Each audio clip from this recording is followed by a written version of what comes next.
Sometimes the words of a nas do not hurt us as much as the silent feeling that rises inside us after the moment passes.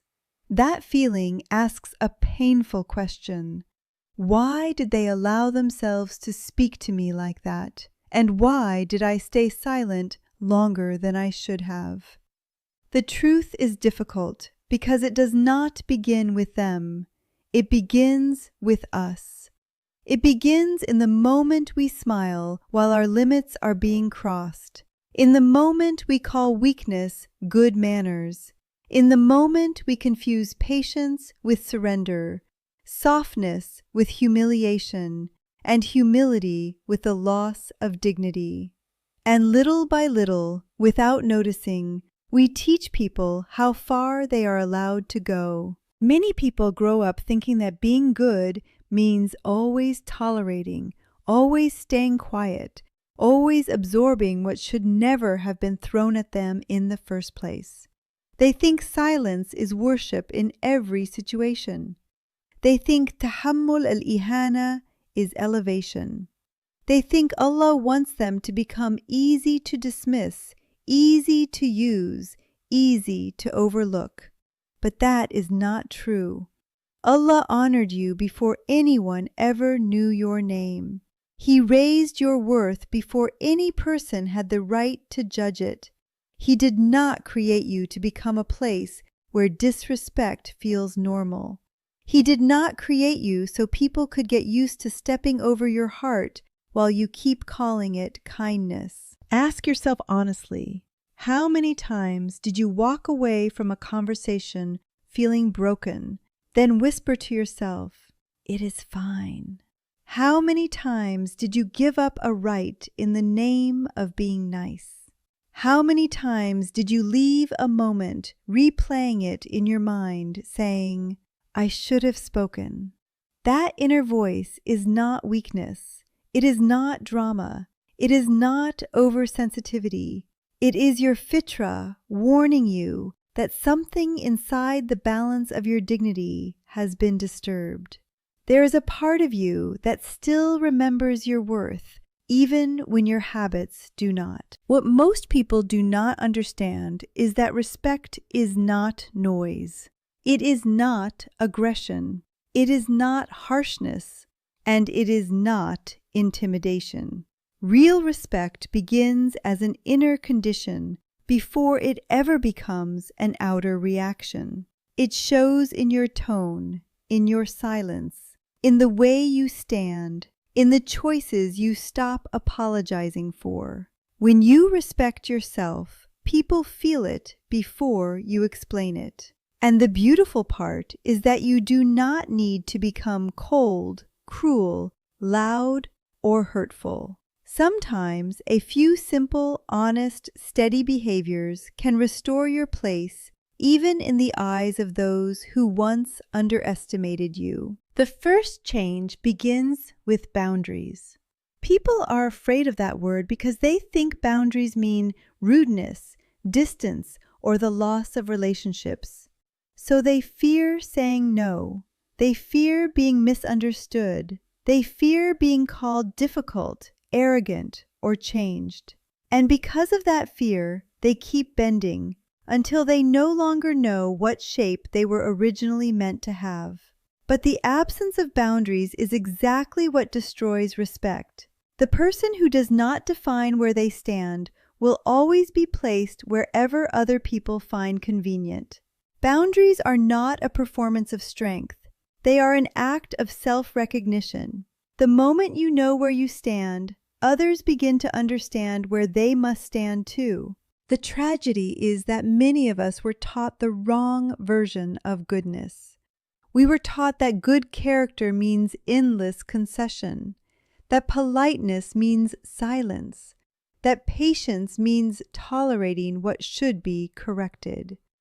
Over time, this false understanding turns into an open door for repeated tajawuz. And the longer it stays open, the more natural disrespect begins to feel. But a boundary does not require a raised voice. It does not need 10 explanations and a long defense.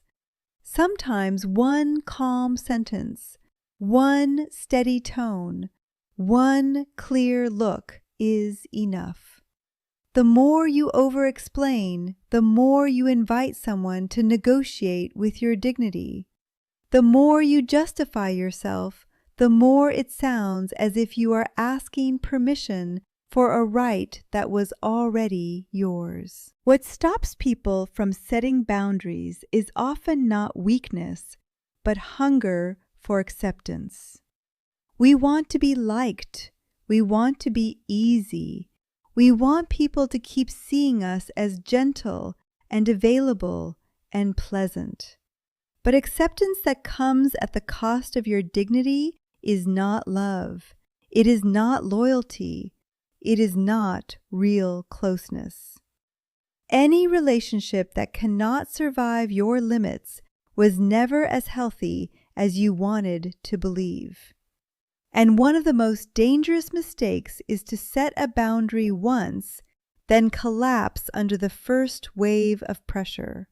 Because retreat teaches people something worse than silence.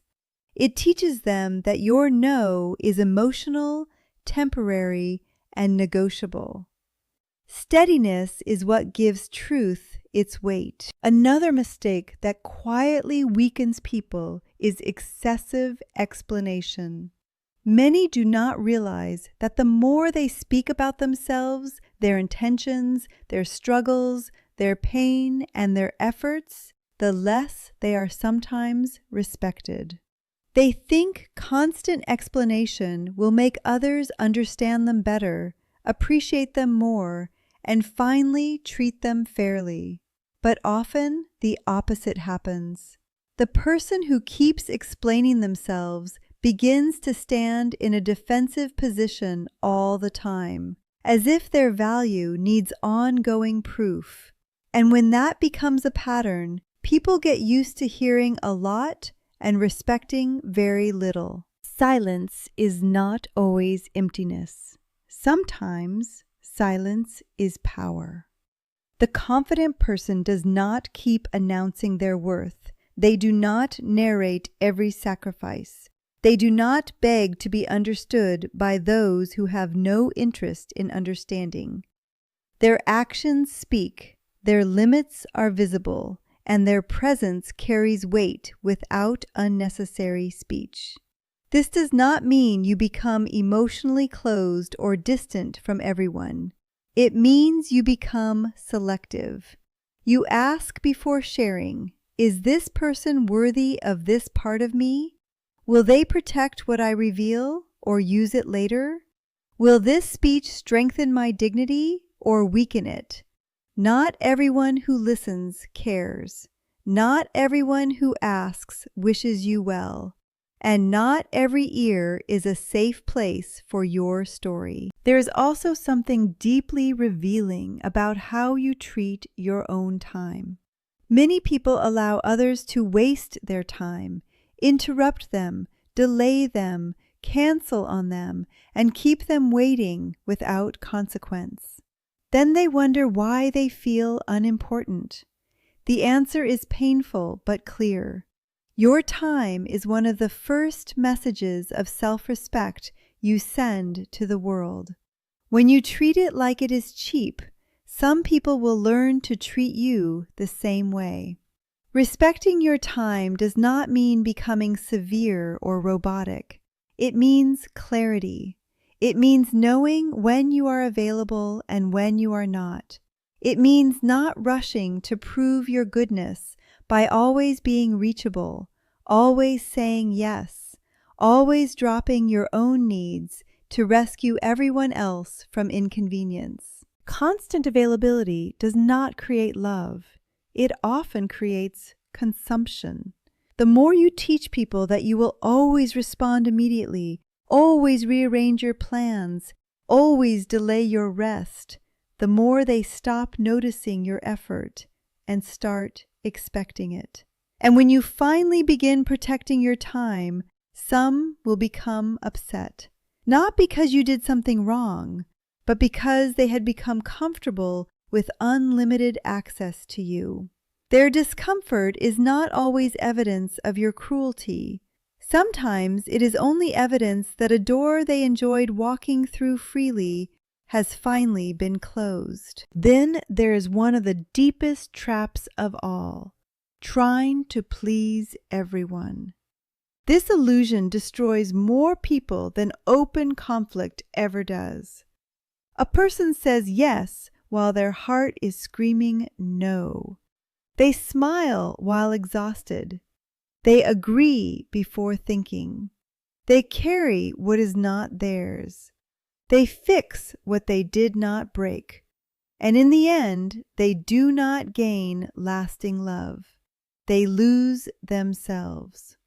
Because when you repeatedly erase your own needs to preserve everyone else's comfort, you send a hidden message. I matter less. And no matter how beautifully that sacrifice is decorated, people can feel the message underneath it. Stopping the habit of pleasing everyone does not mean becoming selfish. It means becoming truthful. Truthful with yourself first, and then with others. It means saying, I can't, instead of inventing excuses. It means admitting, I do not want this, before resentment grows and poisons your heart. It means accepting that not everyone will be happy with your honesty, but not everyone is supposed to be. Healthy relationships are not built on one person constantly shrinking so others can stay comfortable.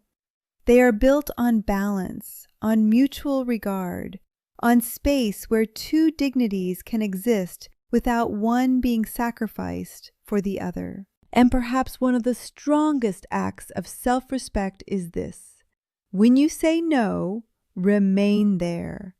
Do not crumble at the first wave of guilt, pressure, emotional manipulation, or disappointment.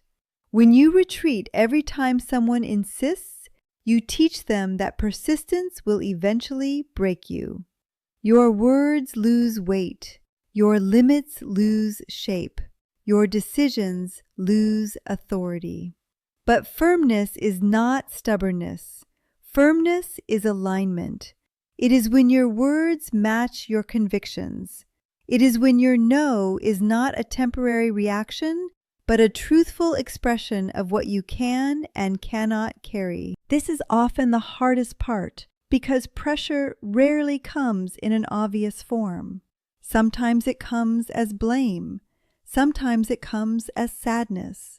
Sometimes it comes wrapped in memories, in loyalty, in phrases like, you weren't like this before, or I depended on you, or you've changed.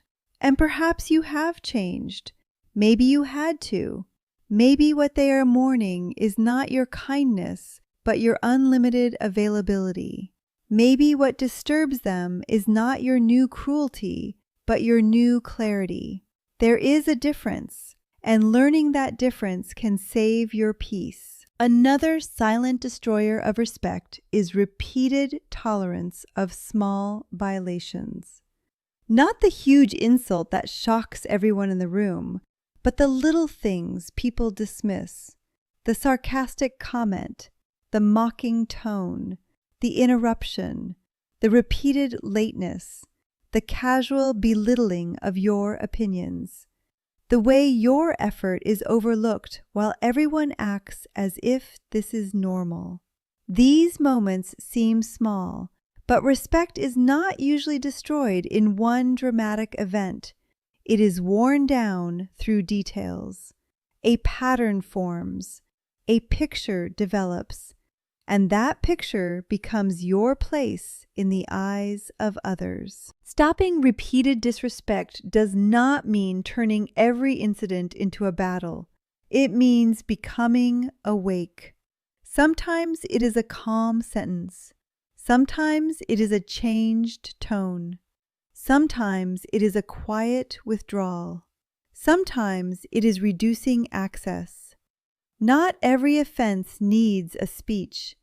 but not every offense should pass like air either. The danger of always saying, "they didn't mean it," is that impact keeps wounding you while intention keeps excusing them. Husn al-dhan is beautiful, but not when it becomes a tool for abandoning yourself. You can think well of people and still protect your dignity. Those two things do not cancel each other. And through all of this, there is a deeper truth that changes everything. Your dignity is not self-made. It is not a modern self-help slogan. It is connected to how Allah created you. Allah did not command you to become arrogant, but He also did not command you to become available for humiliation. There is a difference between humility and allowing yourself to be degraded. There is a difference between mercy and becoming easy to consume. There is a difference between patience and helping others become comfortable with harming you. True spiritual maturity is not in becoming smaller and smaller until nobody needs to notice your existence.